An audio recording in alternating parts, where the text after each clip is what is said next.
नमस्कार. सर्व भारतीय बंधू बांधवांना माझा नमस्कार. येणारा काळ हा सण समारंभाचा आहे, मोठ्या उत्साहाचा आहे, जल्लोषाचा आहे, आनंदाचा आहे. या समारंभाला काही विघ्न संतोषी लोक गालबोट लावण्याचं काम करतायत. त्या गोष्टीकडे आपण लक्ष द्यायचं नाही आणि ह्या व्यवस्थेमध्ये आपण गुरफटून जायचं नाही. आलेल्या बाप्पाचं आगमन मोठ्या आनंदात आणि मोठ्या जल्लोषात साजरा करायचा. कारण येणारा काळ हा निवडणुकीचा आहे.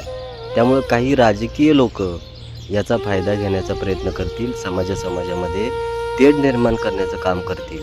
आपण त्यांच्या बळी पडायचं नाही, कारण हे फक्त आणि फक्त राजकारणच जाणतात. आपण त्याच्याही पुढं जाऊन आपल्यामध्ये असणारी भारतीय बंधुत्वता जी आहे ती टिकवायचं काम करायचं. कारण याच्यामध्ये अडकायचं नाही. कारण आपल्याला माहीत आहे आपण फक्त आणि फक्त भारतीय आहोत.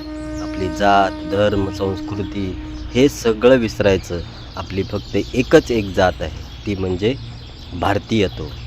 एवढीच एक गोष्ट लक्षात ठेवायची आणि येणारे सण, उत्सव, समारंभ जे आहेत मोठ्या आनंदात आणि जल्लोषामध्ये साजरे करायचे. फिरू नको उगाच सांडून खऱ्याची संगत खोट्याची धरू.